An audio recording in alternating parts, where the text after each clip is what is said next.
Bum, bum, bum, bum, bum, bum, bum, bum, bum. Bum, bum, bum, bum, bum. Hey, Georgianne. Hey, everybody.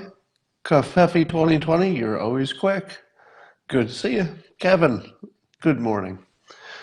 Well, you know what time it is? Check your wrist.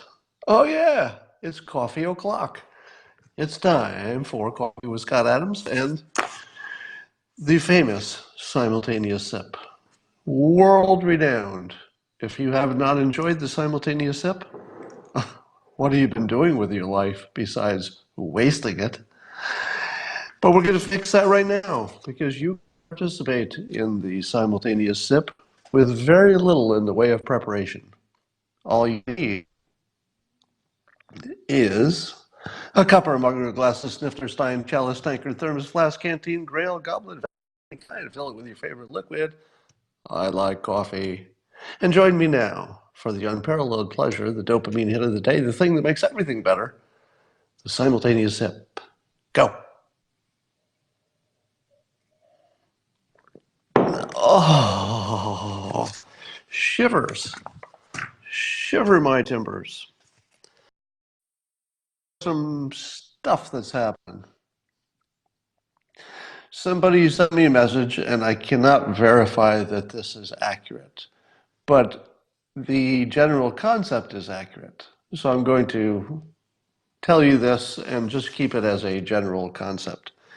So I'm informed, and please fact check this, that there's something called a Belafonte nuclear power plant that was supposed to be built in northern Alabama, but they halted construction some years ago.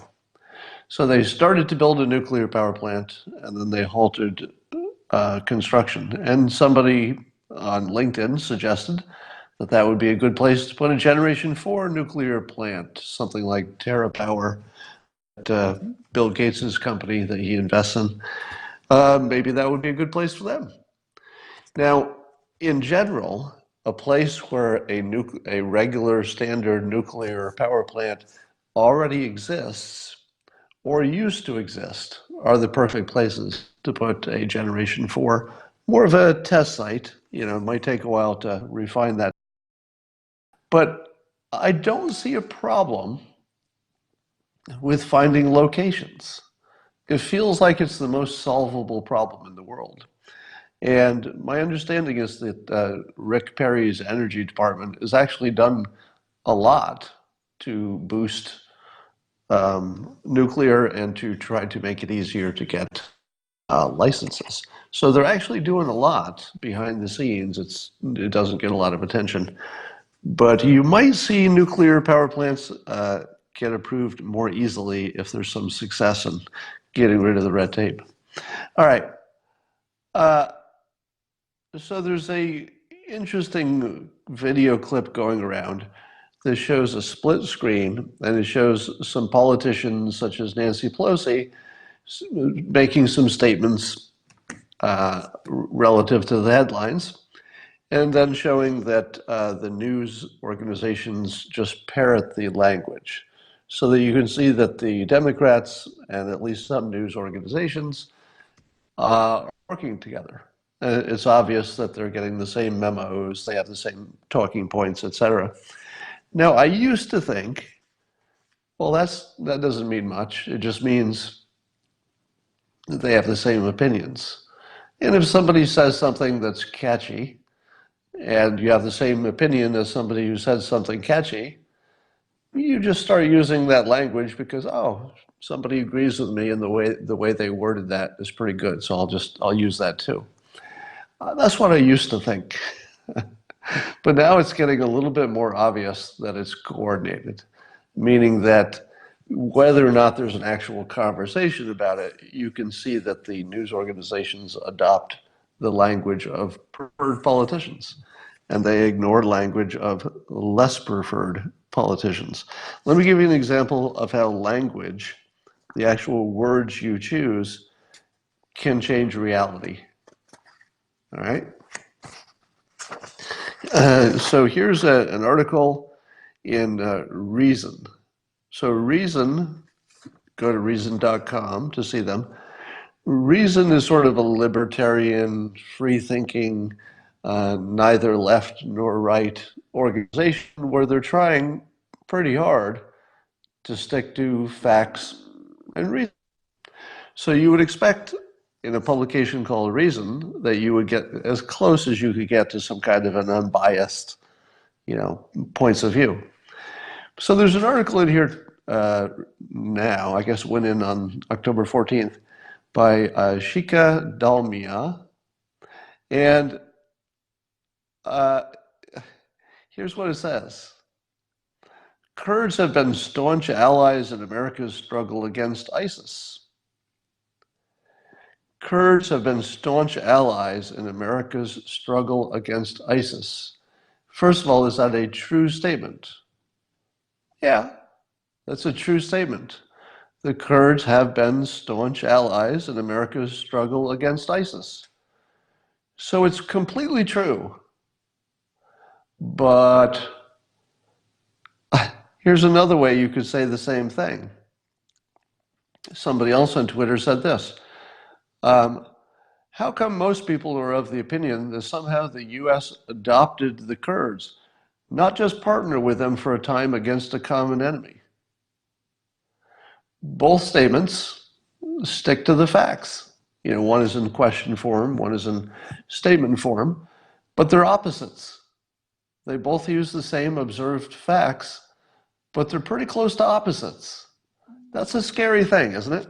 Because the way you word it can be completely accurate and also opposite of reality at the same time. So here's my take on it. Whether you call the Kurds our staunch allies that have helped America in its struggle, as if it's America's battle with ISIS, and not the Kurds' shared battle, is it not true that the Kurds had a bigger problem with ISIS than we did? Because neighbors? If ISIS lived in your town, would you be more or less concerned about them than if they were on the other side of the world?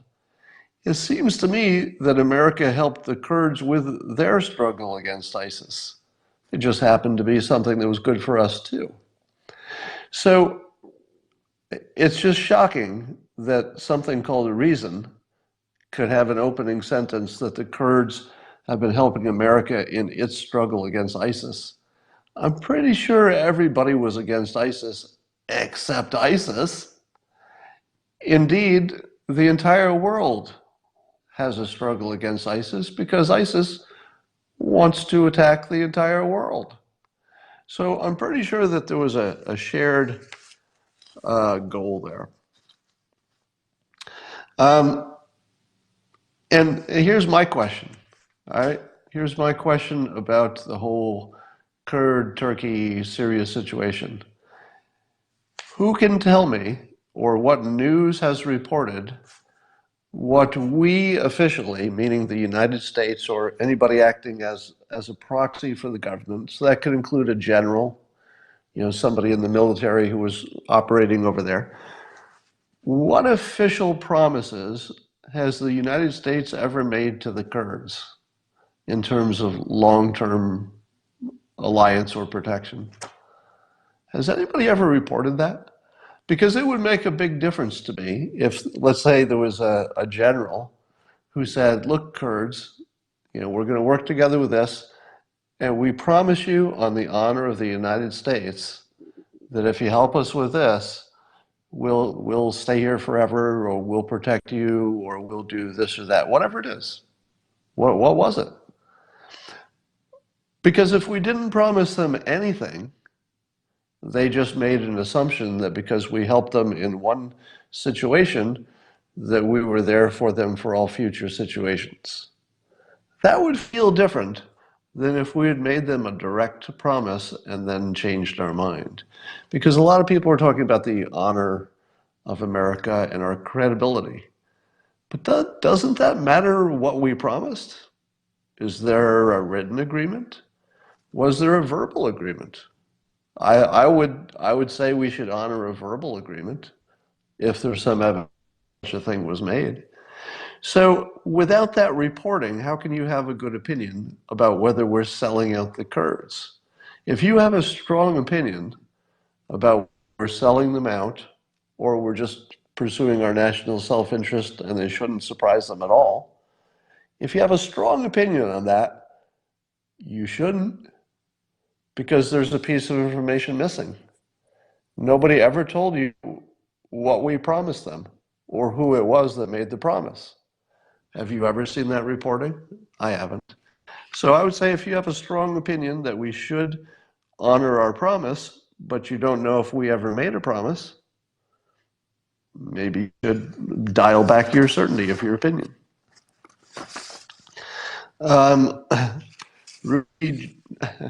So Kamala Harris was talking to CNN's Anderson Cooper, and there's a video clip going around semi-virally in which Anderson Cooper asked her what laws Rudy Giuliani had broken specifically, because Kamala mentioned the many laws that he's broken. So Anderson Cooper says, what laws are you talking about specifically? And Kamala Harris responded, and I quote, well, I don't know. This is after she had stated as fact that Rudy Giuliani had broken a bunch of laws. Which laws? I don't know. Now, she did go on to add some context that turned breaking laws into something more like behavior I wish hadn't happened, but not exactly broken laws. So we've reached a point where the Democrats are making claims of fact that are so wildly not in evidence that is there anything you can't say anymore? I think we've reached the point where you could literally say anything about anyone. I mean, half of the news is somebody being accused of being a pedophile because they knew a guy who was one. And it seems like guilt by association is the new standard of justice here. So there's a new report that Rudy Giuliani made $500,000 in fees from some Ukrainian guy who got arrested because their company is in trouble for some reason. Now, that's reported as if that's a problem for Rudy Giuliani, like that means that he's somehow broken law. But there's nothing like that in evidence. The only evidence is that he once got paid, or at least once, got paid by somebody who broke a law. That describes just about half of the lawyers in the United States. No, probably 75%. Don't 75% of all lawyers, at some point in their career, take money from somebody who committed terrible crimes? Because half of them are defending people who were guilty, and they're taking money for doing that. And then at least half of the other half are dealing with corporations and rich clients who probably also are breaking a few laws. They just haven't been caught. So lawyers taking money from people who are criminals is normal. It's the most normal thing in our system. But somehow it's turned into a crime because it's Rudy and it's political season and all that. Now, I'm not saying that or anybody else in the world has never committed a crime. I'm just saying that if guilt by association is the new standard, we're in bad shape. Because how many times have you seen somebody accused of something just because they spend time with somebody? Yeah, Epstein is the perfect example. Well, here's an example for you, so you can add this to your list. I once had a neighbor that I over to the house. We spent time with him. My ex-wife and I were friends. Turns out he was the biggest pedophile in my town, and he went to jail for 15 years. But for several years, he was my neighbor. He would come over to parties. We'd hang out with him. I'd see him on the street, and we even had family connections, etc. He just happened to be the biggest pedophile in the town. I didn't know that. I didn't know that at the time. And his son was one of the guys I hung out with a lot, played ping pong with him. He was a teenager, but he was really good at ping pong, and it was hard for me to find anybody that good. So I would play, his son all the time in ping pong, and that didn't turn me into a pedophile. Turns out, you can associate with people who themselves have committed crimes without actually acquiring their crime. It doesn't work like that. All right. So let me talk about something else. Let's talk about the wall. CNN has an article, an opinion article, and this is the important part. It's on CNN. All right. Oh, I'm just looking at your comment. You're commenting on exactly what I'm going to talk about. So CNN has an opinion article that says the wall is working and Mexico is paying for it. And do you know why CNN has an opinion article that says the wall is working and Mexico is paying for it? It's because the wall is working and Mexico is paying for it. Now, the way they're paying for it is they have 27,000 Mexican troops amassed at their own southern border to keep the caravans from coming across Mexico, which has the effect of keeping them from getting to the United States. So indeed, Mexico is spending a tremendous amount of money to protect their border, which has the effect of protecting our border, and we ask them to do it. So I think CNN is accurately stating that the way they put it is some say Mexico already built Trump's wall. But they're not really debunking it, which is the important thing here. They're not saying some say Mexico is paying for the wall, but we say that's not true. That part's missing. They just sort of say, looks like Mexico is paying for the wall, some say, and they let that stand as a fact and evidence. But apparently the actual wall is also being built, and they're putting it in the places that it matters most. So some people are going to say, ha ha ha, Mr. President, you only built, I don't know, 5% or 10% of that wall you promised us. Well, here's the thing. How much benefit do you get from the first 5 or 10%? Depends where you put it, right? If we put the first 5 or 10% of the wall in the places that we know with complete certainty it's needed the most, does 10% of a wall only help you 10% of the, reduce 10% of the problem? No, it's probably a lot more. Probably if you get the most important crossing points, maybe you get half of it. Maybe 10% of a wall gets you a 50% reduction in crossing. Now, I'm not claiming that as a fact. I'm saying that if we're working on the most important places first, we should get a lot of bang for the buck. And I would say it's objectively true that Trump kept his promise on the border wall, number one, by never giving up on it. Trump never gave up on the wall. He tried pushing every door, every legal challenge, every budget trick, and some of them seem to be working. So he's actually building a wall. And it's now passed into the realm of fact. Because here's a little trick for you. I write about this in my book. In my book, Loser Think, which is available for pre-order, and you really should get it before they're all sold out. Well, we're not going to sell them all. We'll make more. The point is, people are already talking about this. Talk about a book that's in the perfect time. Have you noticed that almost everybody is talking about people being in news silos and trapped in their own interpretation? And this is the only book that teaches you how to get out. How about that? Loser Think. So get your copy and you will learn how to get yourself out of your bubble if you're in one, and how to get other people out of their bubble if they're in one. So here's one of the tricks in the book.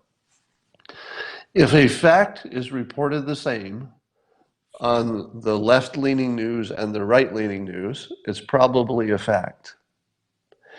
If something is reported as a fact as on only one side, only the left, or only the right. And I like to use CNN and Fox News as my two standards. You could use, Breitbart and MSNBC. It's going to look similar for this point. If they both agree on a fact, it's probably a fact. So now CNN has ran this opinion piece that says, yeah, it looks like this wall is working. Immigration or illegal crossings are down. Mexico is paying a lot to help us protect the border. Looks like Trump's winning. I would call that a fact, because that's now being reported essentially the same on Fox and CNN. That's a fact. Name some things that are reported on only one network as fact, and the other one says it's not. Well, how about Russia collusion? Russia collusion is reported, or was reported, as basically fact on the left, and reported as not a fact on the right. We waited. Mueller weighed in, and the rule is holding here. So only one side reported it as fact, and it wasn't a fact. Sure enough. So you can use that rule to predict the future. If you see only half of the country, half of the news reporting it as fact, probably it's not going to be a fact in the long run. It's a good standard for predicting the future. All right. Let's talk about, I'm trying to figure out how to make this interesting. And it's the healthcare cost question. And the part, I'm not trying to solve healthcare here. It's too big a topic. I'm going to drill down on one fact that, if we all understood it, would change how you think about what we should do. All right, just one fact. And here's the fact, or the fact in question. It's not a fact, it's a fact in question. That there's no way that we can afford to cover everybody with health insurance. Does that sound right? Does it sound to you, just common sense, do the sniff test, that we can't afford it because it will cost trillions of dollars extra, and that there's not enough money? Even if you tax rich people through the roof, you still don't have enough money. So most of you consume news on, I would say, the right-leaning media. That's a fair guess for most of the audience here on this Periscope. Most of you are consuming right-leaning media. And you would consider it a fact, because the right-leaning media tells you this all the time, it's a fact that covering everyone would be too expensive. There's just no way anybody can make the math work, right? That's what the right says. What does the left say? Well, they kind of say the same thing. Even CNN asks, Warren and Sanders, how the hell are you going to pay for this? And they don't get good answers. Let me drill down a little bit here. So I think Warren and Bernie both say that their healthcare plans, which would cover everybody with no deductibles, would cost about $3.5 trillion a year. So over 10 years, let's say $35 trillion. You've heard that number before, right? About $3.5 trillion a year, $35 trillion over 10 years. Obviously, we can't afford. That's what you've heard, right? Do you know what we currently pay for healthcare in the United States? We currently pay $3.5 trillion a year. And over 10 years, we currently, if nothing changes, we'll pay $35 trillion a year. So let me break that down for you. Our current costs are $3.5 trillion a year. Bernie and Elizabeth Warren, because she buys into his plan, are saying, if everybody's covered, it'll cost you $3.5 trillion a year. Which is true? Is it true that the right-leaning publications say we can't afford to pay $3.5 trillion a year? Or is it true we're already? Well, Google it for yourself. We're already paying that.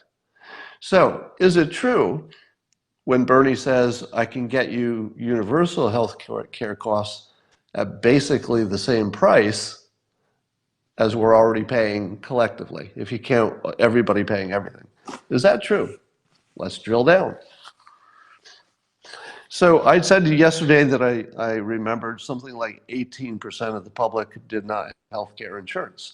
I looked at that again, and I think partly because of the strong economy, maybe Obamacare had something to do with this. The current updated number of Americans who do not have health care is closer to 9%. So 9% of Americans do not have health care. So Bernie is saying that to cover the extra 9%, he can basically get you there for free. Is that reasonable? How do you cover that extra 9% for free? Where's that money come from? Where's it go? Well, let's drill down just a little bit. How much of the 9% who don't have health care insurance, keep in mind that they do have health care, meaning that if they have a serious problem, such as a heart attack or cancer, they get treatment, and I think the hospital pays for it because they don't have insurance and they can't afford it. So of the 9%, that's not 9% who don't have any health care. That's 9% which is largely already being paid by the system. So the 3.5 trillion already includes paying most of the big health care, the hospital stuff, for the people who don't have insurance. So that 9% isn't real. If you shrunk it down for the amount that we're already paying, they just don't have healthcare insurance, but they do get the healthcare, that 9% is probably closer to 5%. So could we reduce overall healthcare expenses by 5% if we had the government doing the negotiating, if we removed some market constraints for free market, stuff. If we could get our pharmaceuticals from Canada, if we could allow people to compete against across lines, I don't know if that's the thing. But the point is, if you have a $3.5 trillion budget for healthcare, you can always find 5% savings. How often can you find a 5% savings in something that costs $3.5 trillion? 100% of the time. Probably every time. All you'd have to do is say, hey, everybody, we're going to cut you by 5%. The healthcare field is so profitable that most entities could take a 5% haircut and they'd still be wildly profitable. Now, I'm not saying that any of this is practical, all right? So there are real practical problems because if, let's say, the hospital is already footing the bill for people who don't have insurance, if suddenly there's universal insurance, what are you going to do with the hospital that used to be paying part of that bill? Do they just get to keep it and it's just profit? Or do they then lower their costs and everybody wins because they don't have to pay for the uninsured anymore, so they can lower their total costs to all the other people who have insurance? Maybe. Here's my take on it. Given current numbers that I understand, and this might blow your mind, but the people we're talking about, we can afford universal coverage, appear to be the sane ones. Now, the actual method or system to get there has lots of problems. Because if you have, government-only insurance, what does that do to competitiveness and innovation? And, does it stifle innovation? There are all kinds of problems that have to be worked out.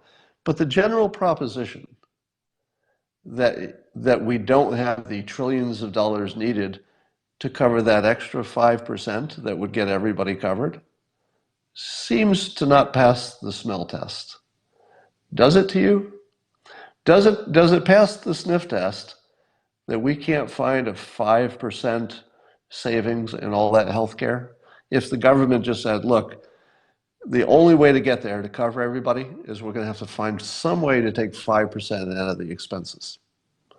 You don't think we could do that? That actually feels like one of the easiest things anybody ever did. My healthcare provider is Kaiser Permanente. I always say good things about them because they are really leaders in trying to get costs down. I do the vast majority of my medical stuff I do by email. I just send an email to my doctor. The assistant says, oh yeah, doctor says there's a prescription waiting for you at the pharmacy, or I can just have it mailed to me. So how much cheaper is that than going to a doctor? So imagine you said to, let me throw out another idea for you. Suppose you said to the people who don't have health care that you could have health care, the government will pay for it. I'm just brainstorming here. Don't get too caught up on whether this is a good idea or a bad idea. Suppose we said to the people who don't have health care, you can be covered entirely, but there's one trade-off. You have to give up all of your medical privacy, not with your name attached. We'll separate your name from it, but all of your medical information, including anything we can glean from your lifestyle, will be put in a big database so that we can look at lots of people's treatments and lifestyle and outcome and figure out how to lower costs for everybody. So if, for example, you had no medical privacy, but we are covering the names, so you're not giving up your name, that's hidden, but your data about your health outcomes is put in a big database, and then we look at it and say, oh, everybody who eats a certain food, if they have this gene, maybe we take it, oh, let me go further. Hello, let me fix this idea totally. Ready? We say to the 9% who are uninsured, we'll give you free health care, the government will pay for it, but here's the trade-off. You have to give us your DNA and your health outcomes from that day on. We'll just connect to your database and we'll know what's happening, but we won't know you by name. We'll know your DNA, we'll know the health outcomes. If you knew everybody's DNA, could you lower health expenses for that one person, the person whose DNA and lifestyle you know? Could you lower just their health care costs by 5%? I'll bet you could. I'll bet you could. Because if you knew their DNA, you would know what they're likely to have a problem with and what they're likely not to. And then you would gear their lifestyle changes to accommodate what risks they have individually. Now, somebody asked me about illegals. So everything I'm talking about so far applies to legal residents. All right, as soon as you throw in immigration, the system falls apart because you can't allow unlimited immigration and also free healthcare. Those two things can't live together. You have to pick one. You can have unlimited immigration, but you can't give them all free healthcare. Those can't live in the same country. Somebody says your DNA automatically identifies you by name. Yes, that's why I'm saying that you are giving up your privacy. Because in theory, someday somebody could check your DNA, let's say you get arrested or go to the, I don't know, they check your DNA, and if they had access to this database, then they could find out all of your other health outcomes. So it is physically possible that somebody could find out who you are and find out your medical history. So that's why I say that these people would be giving up their privacy. In theory, nobody would ever see that information, but you can't guarantee that nobody can ever hack a database, nobody can ever figure out your name from your DNA. You can't guarantee that. So that would be the deal. Give up your privacy, and giving up that privacy for DNA only and for your health comes only should be enough to lower healthcare costs for everybody enough that you would save enough money to cover everybody. Boom. All right. Can somebody tell me, where does the 5% come from? The 5% the fact that if you had enough people, it doesn't have to be the whole population, but if you had enough people whose DNA you knew and the outcomes and the lifestyle and everything, you would have information, and the information alone would lower healthcare costs because you would know to treat people in advance of their cancer.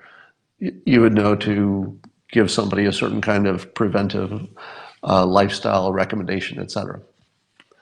So the 5% would just come from information, better information. All right, if somebody has a problem with anything I said, put it in the comments because I'm really interested. For those of you who are new to my periscopes, let me give you some context. I often say things with confidence as just part of the presentation without actually knowing what I'm talking about. So if you think that's happening right now, you might be right.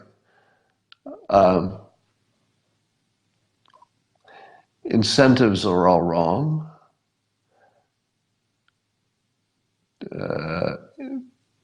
Extra increase in overhead for processing, right? Group is not representative. Many are mentally ill. That's a good point. So somebody's saying that the people who don't have health care might be expensive ones because they might have mental conditions. I think the mental health issue has to be treated as almost a separate issue from healthcare. It's obviously it is healthcare, but it feels like we ought to wall that off and say mental health is something we gotta fix. Um, Somebody says we also need to know their gut. The I think they're talking about the bacteria in your body. That's a good point. We probably should know about somebody's bacteria situation. Do they have the right bacteria or the wrong bacteria? Don't assume it's a static group. I don't. Um, Costs are not transparent until after service. Yeah, so if we simply made all costs more transparent, people would shop for bargains, and that would probably save you 5%. Somebody says drug costs are increasing far faster than 5%. Yeah. So healthcare costs in general are going up more than 5% a year, historically. So, under the situation where healthcare costs go up 5% a year no matter what, do you still believe that if you're only adding 5% to the cost of the system to cover everybody, do you think we can't afford that? It doesn't make sense that it would only take 5% more expense to cover everybody. Costs go up 5% every year anyway, and people still keep their insurance. So somebody says, will my tax be increased? That's all I need to know. That's not all you need to know. You need to know, will your taxes go up and by how much? But you also need to know, will your healthcare costs for you personally go up or down and by how much? All right. One of the lessons in Loserthink is you have to include the costs and the benefits, or else you haven't done an analysis. If the only thing you've done is look at the costs, you haven't done anything. You also have to look at the savings and the benefits.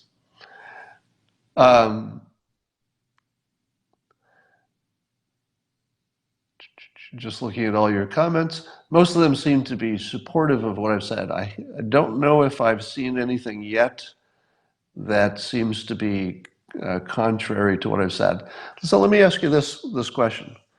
Given the way I just explained it, 9% don't have insurance, but we're already paying a lot of that. So maybe it's only 5% everybody would have to absorb to pay for all the rest of the people who don't have insurance.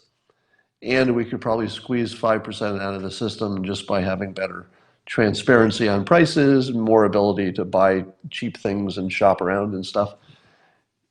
Do any of you think we could not achieve universal health care with something that looks close to a market system? In other words, you wouldn't have to be super socialist to get there because it would cost about the same and end up maybe even the outcome would be similar.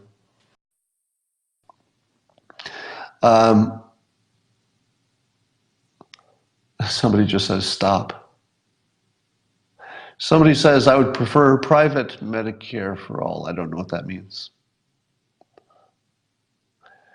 Somebody says my girlfriend is pretty hot.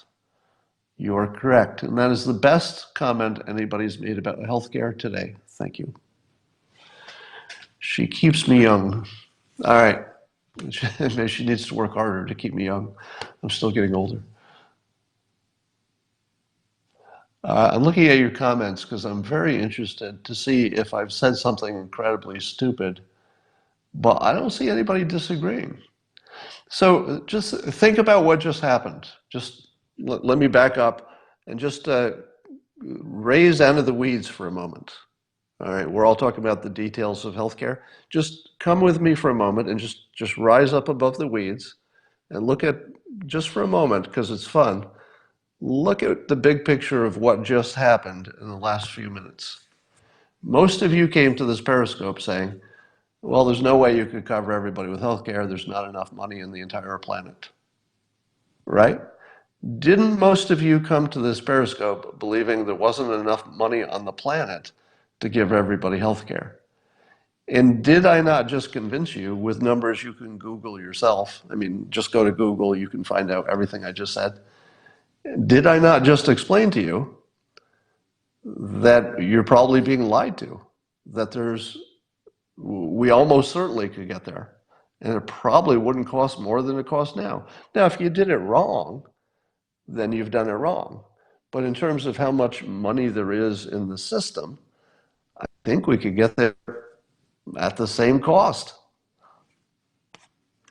I'm not seeing anybody disagree with me, and that's sort of blowing my mind. I really expected a lot of disagreement. Did I just change 2,000 people's minds?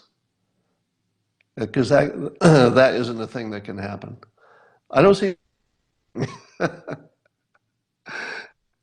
um, did something big just happen here? It feels like something important just happened. Do you see it? Is it just me? Because I feel like I just convinced 2,000 people who were positive that healthcare couldn't be accomplished, any kind of universal coverage. I feel like 2,000 people just said, oh, okay, I see it now. You could do that. Somebody says, I still think that. Um, I would not be surprised if there are plenty of people who did not change their mind. But what I'm not seeing is an objection with my point. Um, huh. Yeah, there's some people saying there's really not enough money if the government is running it because the government, ruins everything, and that's not a bad opinion. It certainly makes sense, and that would support Buttigieg's view. So Buttigieg has the view that you don't want to get rid of the private insurance because some people just prefer it, but you can have at the same time a public option, and then they would be competing a little bit. And as the private insurance company, spurs innovation, those innovations accrue to the benefit of people who get the public option as well. Somebody says, you are so wrong. So the people who say that, I just ignore as useless. If you would like to be completely useless, just tell me I'm completely wrong and don't give me a reason. But at least own it. Just own it. I think I would be, hey, I'm going to make a comment. It could be useful or it could be completely useless. Which will I do? Okay. I think I'll be useless. Scott, you are totally wrong. Period. Send. Completely useless. You didn't do anything today to make the world a better place. But if you gave me a reason, even if it was a bad reason or anything, it would add to the conversation. So give me a reason. You can do it. All right. That's all I got for today. Did I miss any big topics that you care about? Um, but the government doesn't need to run it. Yeah, I mean, even Pete Buttigieg says the government doesn't need to run healthcare. Somebody says, I object to your point, but I like it. Wow. Thoughts on Iran, somebody asked me. Well, there's nothing new happening in Iran, is there? It seems to me that Iran is sort of a wait and see. The thing I don't understand about Iran is how can they afford all of this supporting of other militias and supporting of war in Yemen and Hezbollah and supporting, I don't know, whatever they're doing in Syria and Iraq. How in the world is Iran paying for all this stuff? I would think by now they couldn't do anything. So my guess is that we're in a temporary situation in which Iran is still acting as if they have money while they're effectively out of money. So I think what you would see with Iran is that the sanctions will have no effect, no effect, no effect, no effect, no effect, no effect, no effect, no effect, completely effective. So I think the sanctions are completely ineffective until the very moment they're completely effective. So you can't really judge because nothing's happening yet. Doesn't tell you what's going to happen. Oh, so yes, I had that on my list and for some reason missed it.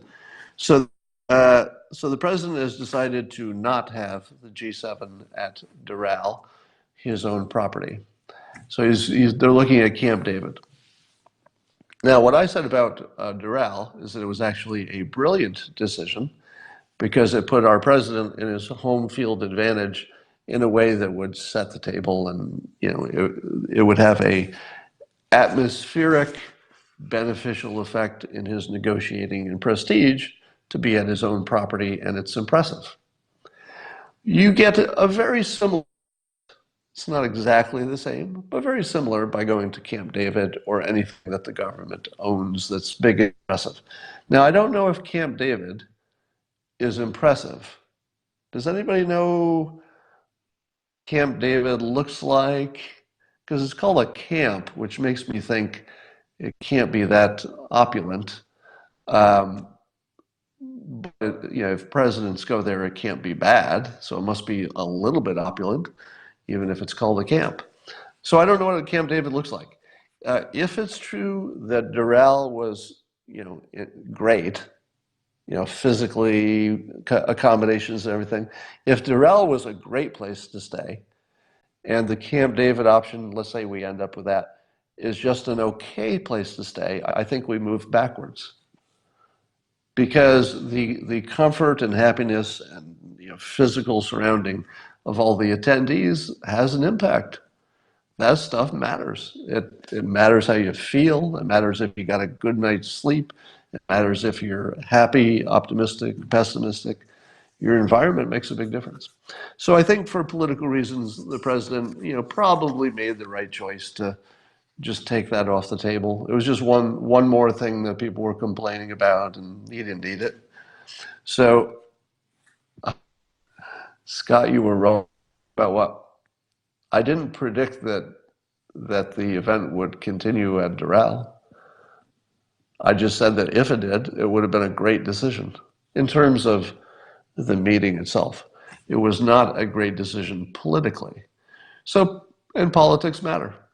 So, uh, Trump made probably the correct political decision. I wouldn't question that. So Camp David is more rustic, people are saying. Also bugged all over. Yeah, Camp David is probably bugged like crazy. But, Doral would be too. Everything's going to be bugged if there are world leaders there. Um, Mulvaney said Camp David was not liked by journalists because it's too remote. Uh, I'm sure there's pluses and minuses there. Uh, did I see Melania's redesign of the tennis courts at the White House? I did not. Somehow I missed that important story. But I actually am interested in that, so I think I'll look for that. All right, well, that's all I got today. So I will talk to you tomorrow.